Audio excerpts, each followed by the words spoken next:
O lucro da Lenovo, a maior fabricante de computadores pessoais do mundo, mais do que dobrou no último trimestre reportado. E o motivo tem muito a ver com as duas palavras mais faladas no mundo corporativo, não só no mundo corporativo, né, até fora dele: inteligência artificial. O comandante da Lenovo no Brasil é o engenheiro formado pelo Instituto Mauá de Tecnologia, com mais de 30 anos de setor de tecnologia. Nós vamos conversar no Show Business de hoje com Ricardo Bloch, presidente da Lenovo. Ricardo, obrigado pela presença aqui em nosso estúdio, por estar com a gente aqui no Show Business. A Lenovo, como eu falei aqui no início, ela superou as expectativas. Tem até um número aí. A receita foi de 13 bilhões e 800 milhões de dólares em apenas um trimestre. Foi o segundo trimestre consecutivo de crescimento nas receitas. As pessoas voltaram a comprar computadores pessoais, Ricardo? Bom, Bruno, boa noite, obrigado pela oportunidade de estar aqui com vocês. Realmente, foi um trimestre que se encerrou agora em março, né, que a gente chama do nosso último trimestre fiscal e o primeiro calendário, onde a gente teve um resultado fantástico de crescimento, ano contra ano, já de um terceiro trimestre que vinha com crescimento também. Né? E isso muito em função que a gente vê o mercado retomando. Né? A gente teve a pandemia, né, onde antes da pandemia a gente tinha um crescimento e, obviamente, com a pandemia foi um crescimento exponencial.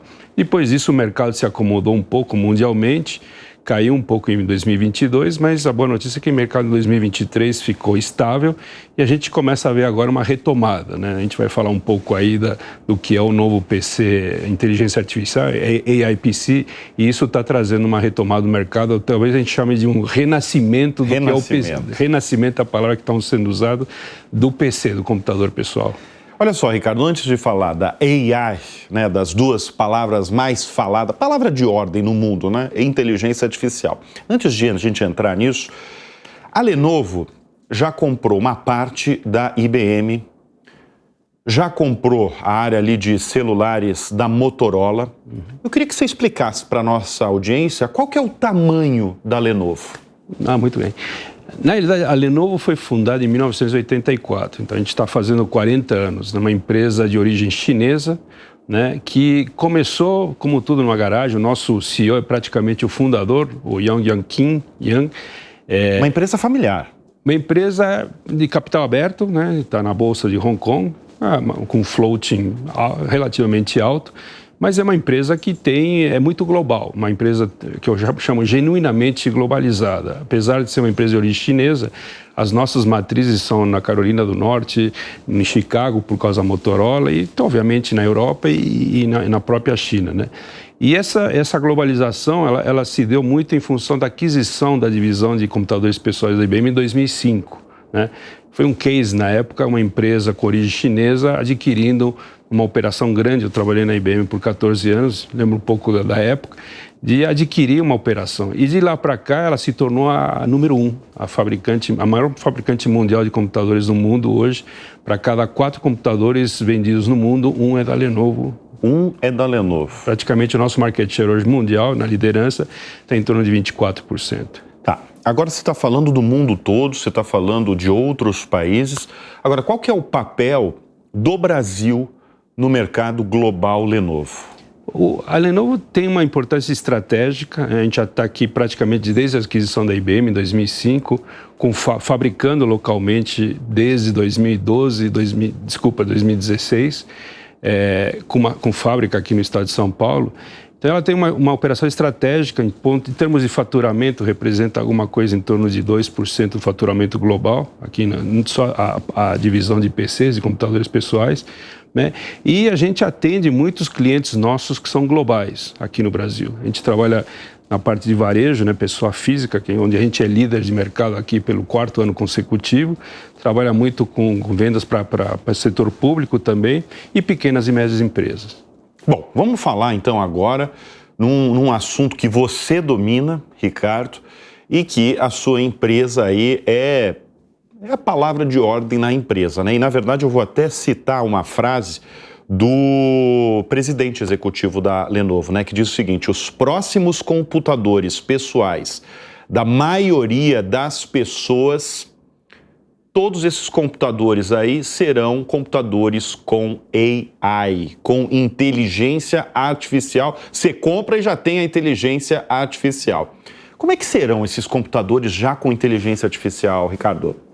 Isso mesmo, o nosso CEO, a gente chama ele de YY, ele diz... YY, que são Yongqing Yang. Então a gente chama ele, abrevia YY, são os dois Ys, né? Mais fácil. Mais fácil.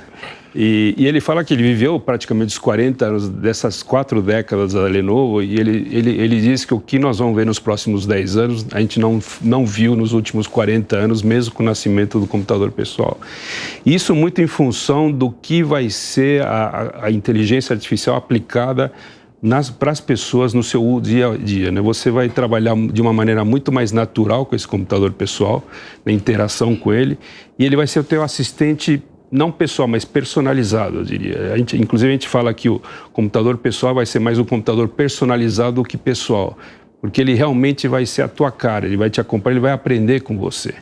E o que vai sendo embarcado, o processamento, a gente vai falar um pouco do processador neural, ele vai ter essa capacidade de te acompanhar, de antecipar as tuas intenções. Eu falo que a gente não vai, talvez, usar mais aplicativos, mas intenções no computador. Então, eu quero programar uma viagem e ele já vai saber como você viaja e ele vai te dar todo o roteiro. Ele já vai dar o roteiro da viagem? Roteiro. Hoje você faz isso no ChatGPT, com o celular, mas nós estamos falando de uma experiência muito mais abrangente. Mais intuitiva, é isso? Ele vai ter a tua base de dados, as viagens que você realizou, como você viajou, quais são os teus gostos. Ele vai pesquisar tudo isso que não está na nuvem pública.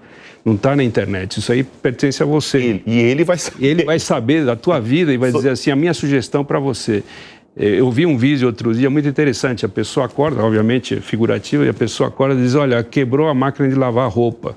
Né? O que é melhor, eu mandar ela consertar ela, fazer a manutenção ou comprar uma nova? Você pode ver para mim?